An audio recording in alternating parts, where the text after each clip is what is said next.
edition of Cross Talk by Khmer Times. Today, I'm at our studio and sitting here with the top power of Lodgis, the company, the owning company behind Raffles Cambodia and Raffles Cambodia. And now I'm sitting in 1932 inside Raffles Cambodia. So on my right here, we have Mr. Groot. Yes? Very good afternoon. Thank you for having me.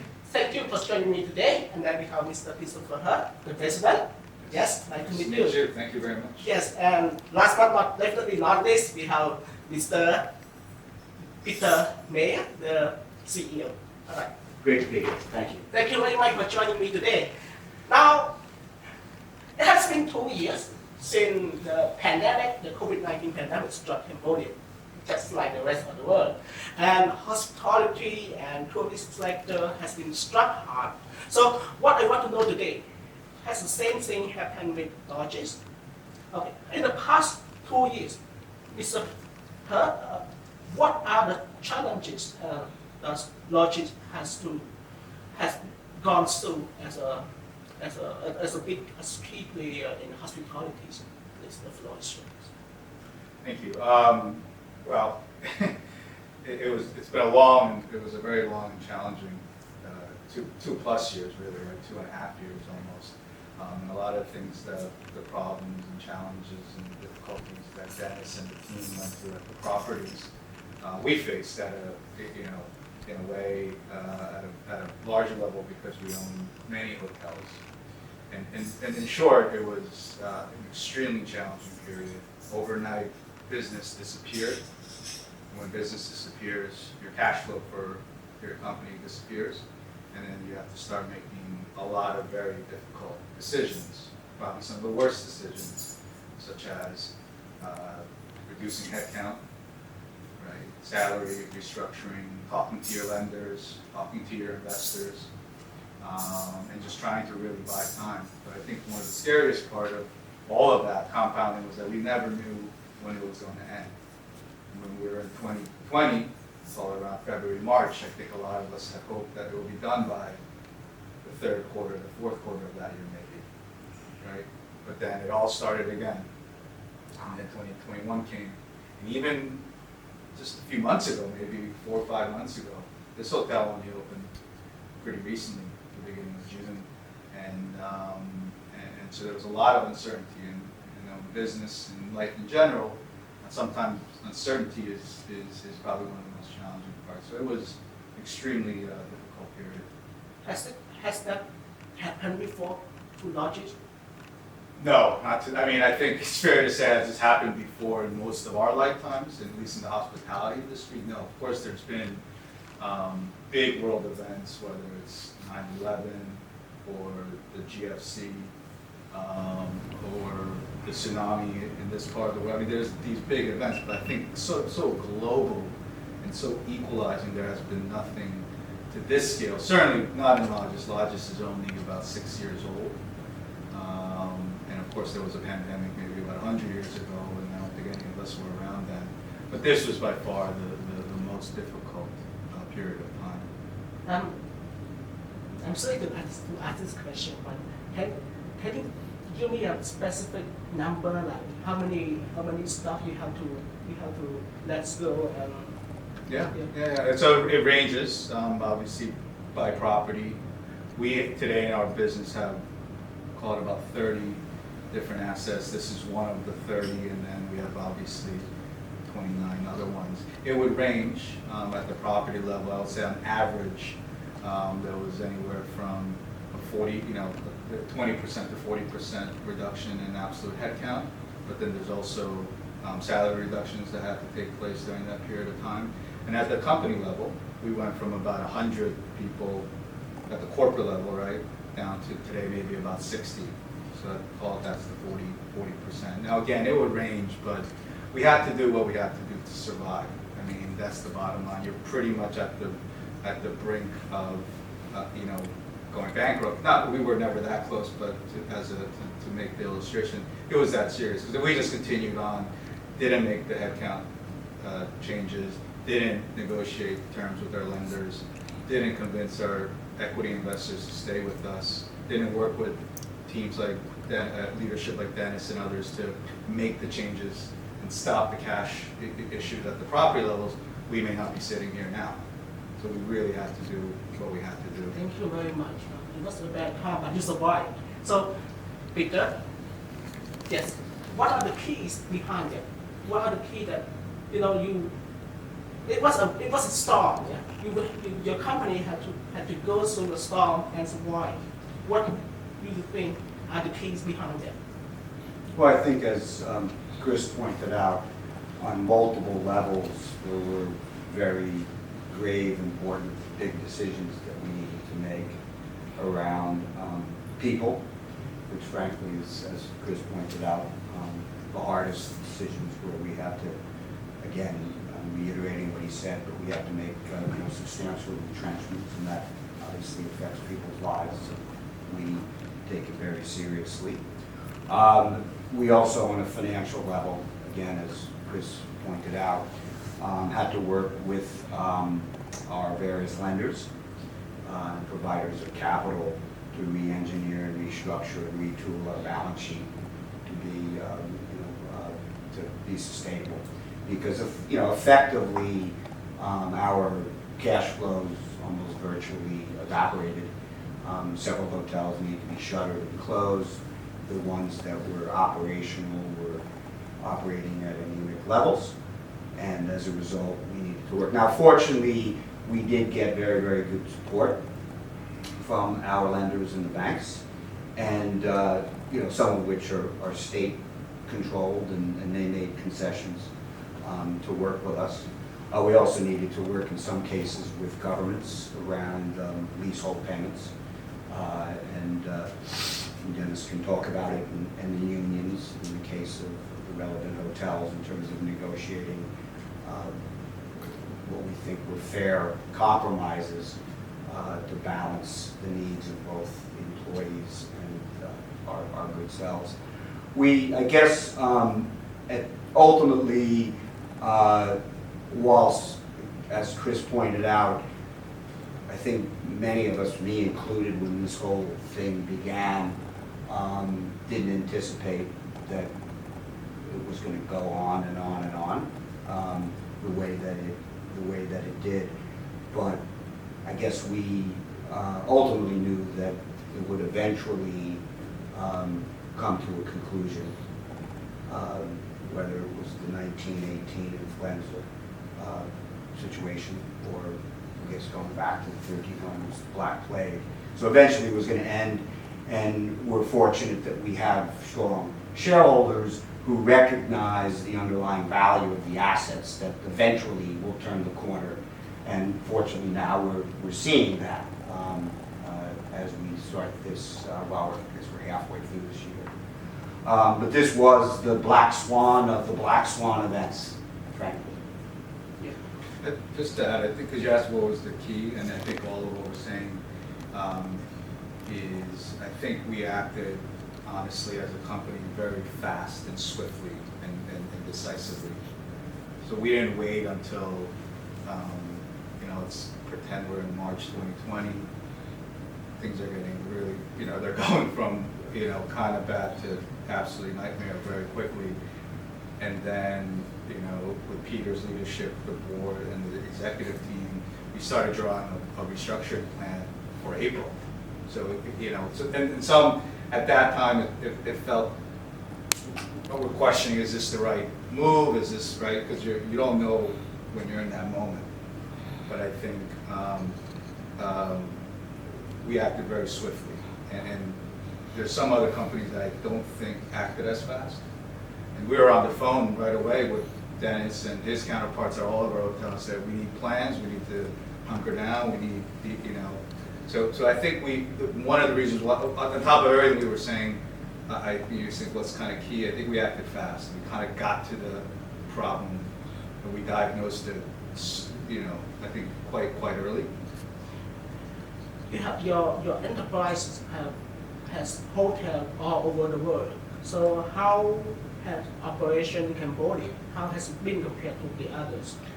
Well, to be clear, we do have hotels around the region in Asia, so namely Cambodia, Vietnam, and Thailand, and we're looking in markets around Southeast Asia, including like Bali and Jakarta.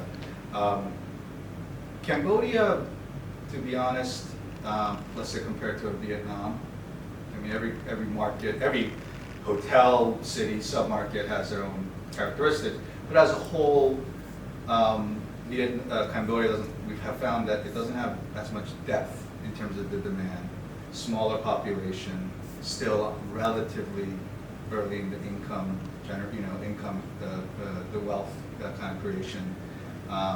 So therefore, when international businesses still either you have to completely rely on domestic, or when international business is still soft, you have to rely on your local customers. And the spending power and the volume of people is not as the same as we're noticing when we look at, compared to, let's say, Vietnam, where most of our properties are. Whereas Vietnam's economy and the population is much bigger. So that is one observation we have had. So as we look forward, hopefully, as the borders do reopen up, that demand will start to come back. But I think generally speaking, again, without international travel yet back to where it was pre-pandemic, if you look, the countries with a lot of local demand, are the ones that are doing the best. So China, before its recent lockdowns, they were back to pre-COVID during COVID, if that makes any sense. They're on their own kind of beat. Japan, Indonesia have been doing really well. Why? Because they have, in the case of Japan, it's a fairly big population, not as big as Indonesia, but very obviously wealthy, and they like to travel, so they've been staying in the country. That's been supporting the local tourism.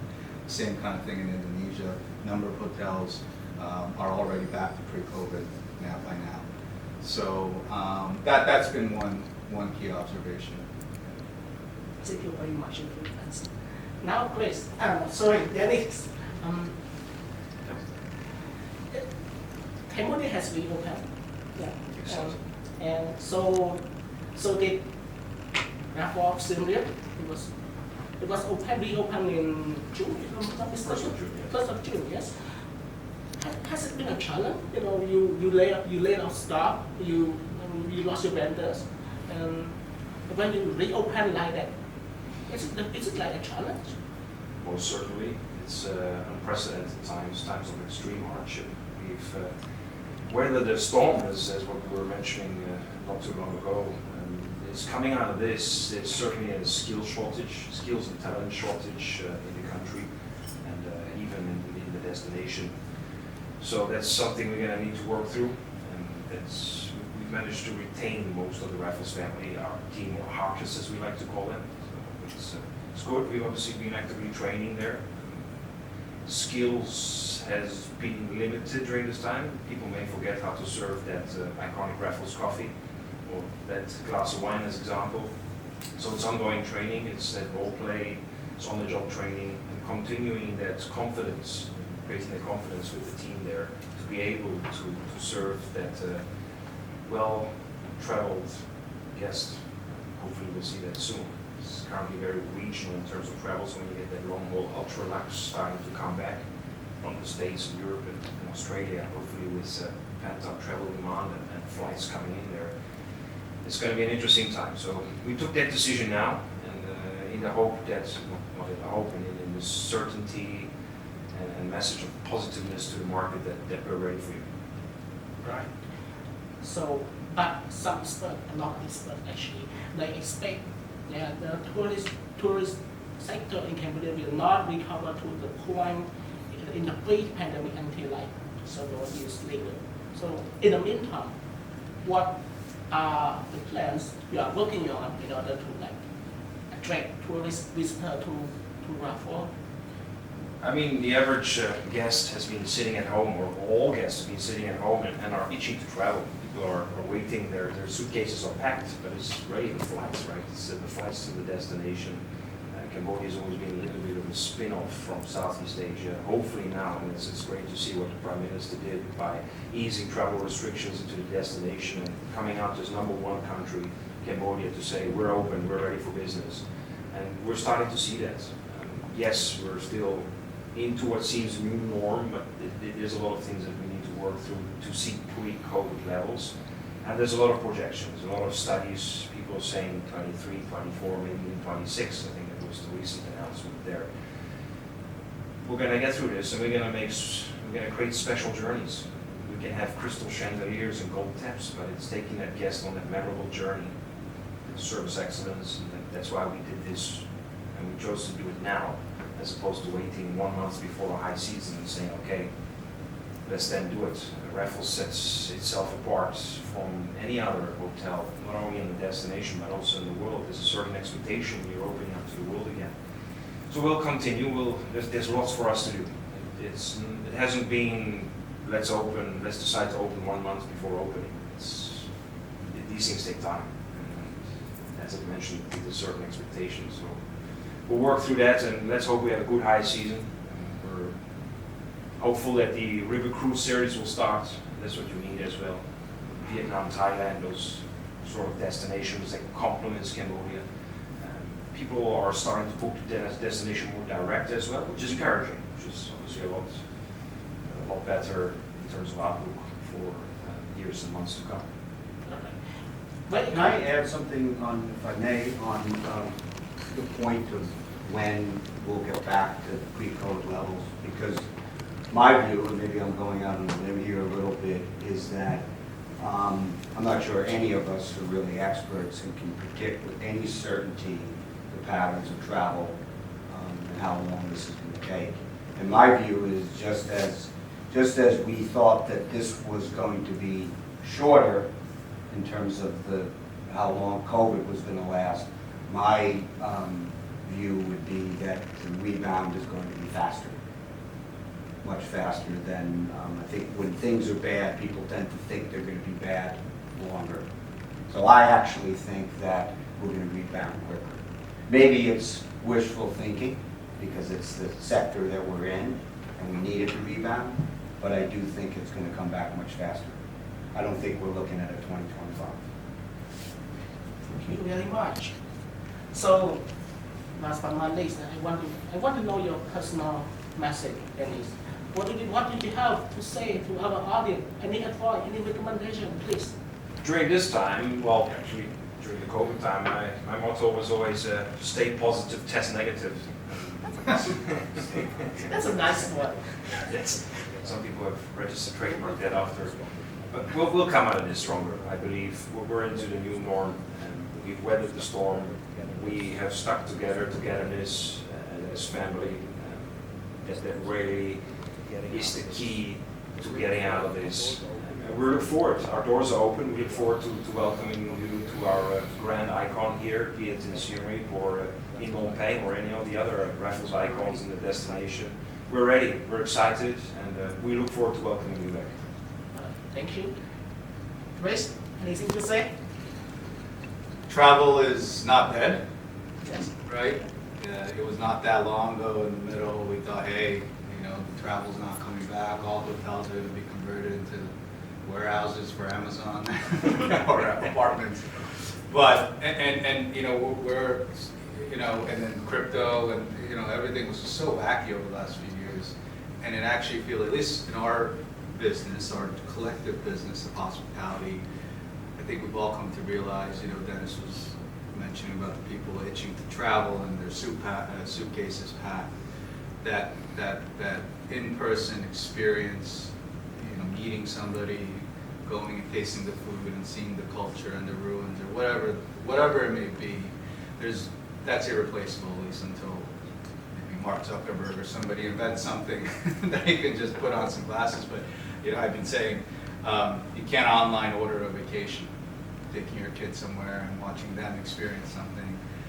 So in short, travel's not dead, and I think to Peter's point, it's hard to gauge when, and the different markets may have different dynamics. But as I just said, some market, and it's not. I mean, they're already back, right? And there's this whole other side of it. But you can't online order this business we're in. We're in the people business, we're in the experience business. So that's very encouraging. Thank you very much. Peter, enlighten us. I don't know about enlightenment, maybe boredom. One thing, it's a quote that I've always liked, and I think it's particularly apropos for what we've gone through, which is by Winston Churchill, when you're walking through hell, keep walking. So I think we've actually walked that hell now, and I do think we're moving in the right direction. And a little bit to what Dennis's point is, resilience and fortitude and all of that. I think we've seen the worst, and we're climbing the mountain.